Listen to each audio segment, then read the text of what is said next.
with control. This is episode 9 of the Dudley Simpson is Doctor Who project, where the 1969 moon landing arrived a little early, thanks in part to the finest Doctor Who composer. After transcribing 2 pieces from the final story of season 6, I next went slightly back in time, again, returning to The Seeds of Death, the 6-parter with lots of S's, that I previously visited in my episode 4 piece, Mind the Martians on the Moon. In 60s Doctor Who, one of the few times a story's incidental music composer was allowed to shine was during the few seconds where the episode's title, writer credit, and episode number flashed on screen. The action pauses. The intensity heightens as the music anticipates the excitement of the adventure to come. On a few occasions, special title sequences immediately after the opening titles introduce the stories in a unique way.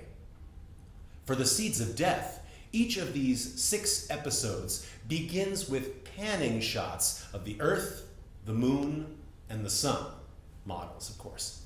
These not only set up the futuristic outer space sci-fi setting of the story, but also establish in a practical way whether the opening scenes or reprises take place on Earth or on the Moon, as these are the story's 2 settings. During these 30-second sequences, Simpson's music fills the ear with excitement, suspense, and hallmarks of outer space music, grand orchestrations, electronic effects with passionate melodies, and sinister and creepy harmonies. Fasten your seatbelts then, and prepare yourselves for the danger, the thrills, the chills, and the beauty of the title theme from The Seeds of Death.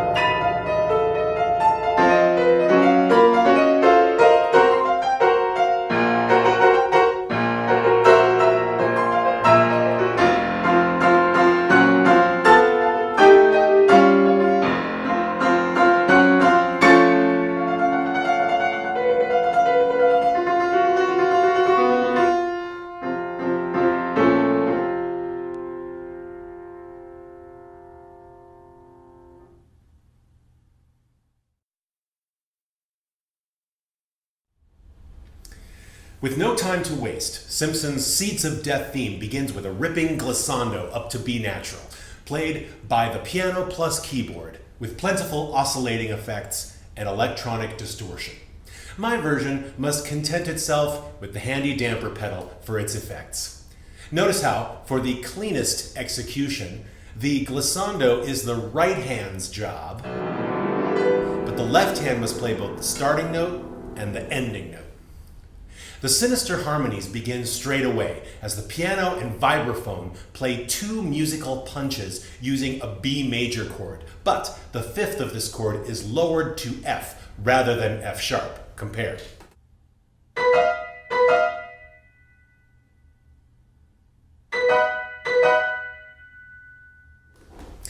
This is the first suggestion of the spooky, unsettled sound of a whole tone scale. This scale is made entirely of whole steps on the piano, the distance of one key to the next with one key in between. This gives the whole tone scale a floaty, undefined quality. The scale is symmetrical. That is, this unvarying, repeating interval pattern creates a scale that can be produced in only 2 discrete versions.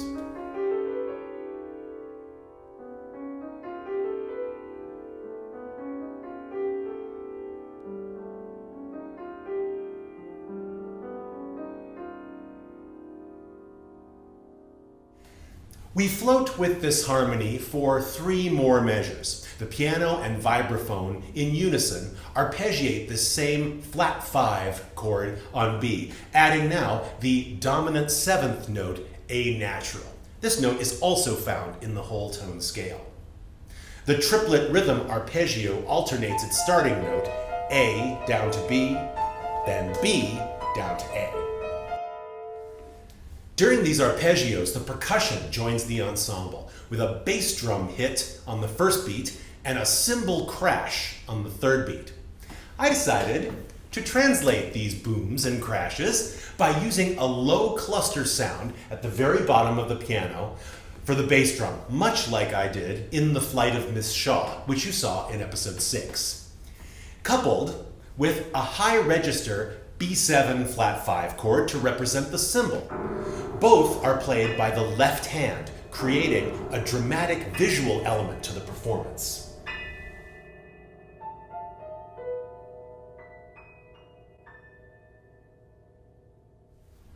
At the third arpeggiated measure, the piano and vibraphone split from their unison duties. While the vibes continue, the piano strongly asserts a new quasi-melody and a change in harmony. This new melody, played in octaves with either the perfect fifth or perfect fourth as harmony, rises an octave and a half to B flat and suggests B flat minor. But really, F natural is the strongest note. That's the F natural that was the flat 5 of B natural. This F natural is about to become the tonic of the rest of the piece, so it's introduced in dramatic fashion.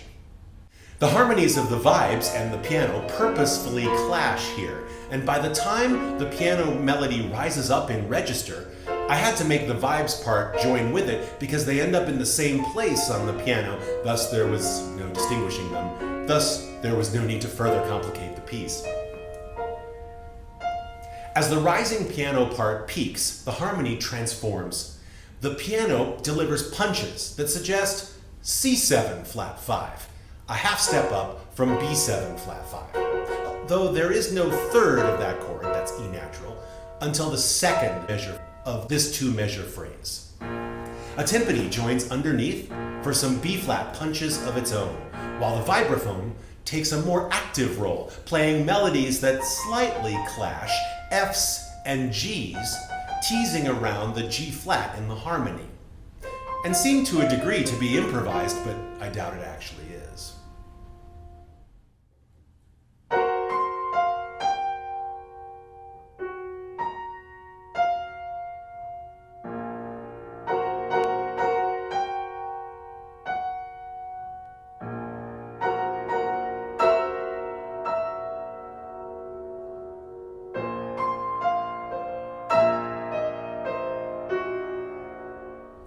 Underneath all this is a radiophonic workshop keyboard sound with a buzzy timbre. I couldn't represent that held sound while doing everything else the music required, but I could suggest it with a single held C natural right at the beginning of the section. This flurry of activity sends us to the climax of the theme and confirms the dominance of F natural when the timpani lands there and the harmony crystallizes into perfect fifths harmony on F.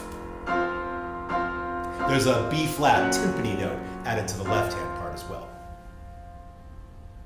In the next measure, we get our only full-fledged appearance of an actual whole tone scale, as the harmony steps down from melody notes A to G to F, with every single note below it moving in parallel motion. The buzzy keyboard inserts itself between these giant steps, and the right hand must quickly jump from register to execute both parts. We now get another version of the perfect fifths melody with a different conclusion, an F augmented chord under the melody, jumping up to a stratospheric D flat. This chord is held while the piano and vibraphone reunite for a falling line which alters the whole tone harmony with G flats rather than G naturals, but B naturals return as well. This falling line is one of the only times I took any serious dramatic license in arranging a Simpson piece. You see, this doubled line is played as eighth notes by the piano, that is a single note per pitch. while the vibes play 2, maybe 3 per pitch in some cases. However, with the echo and reverberation added to the sound, it always seemed to my ear to have more notes in the mix than were actually there. So when I tried to realize this sound on the piano and came up with the triplet 16th notes you hear in performance, it was simply too enjoyable for me to edit it out. I hope I'm forgiven by Simpson purists.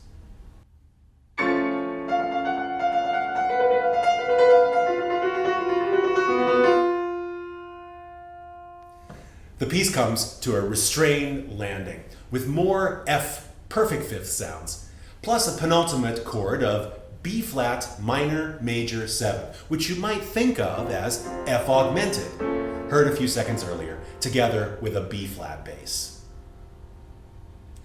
Simpson would go on to write memorable theme songs for other series, including sci-fi programs, and no doubt his Doctor Who work served to cut his teeth for those future compositions.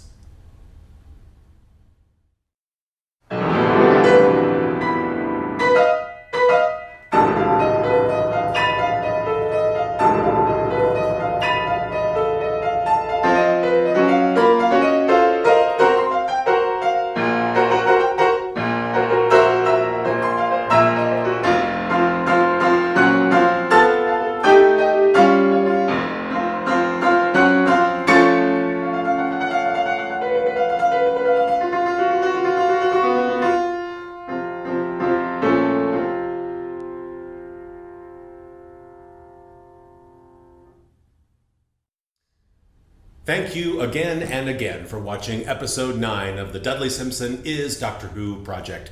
Your goodness confounds me. Subscribe, like, share, and comment, as I know you are accustomed to doing. Activate.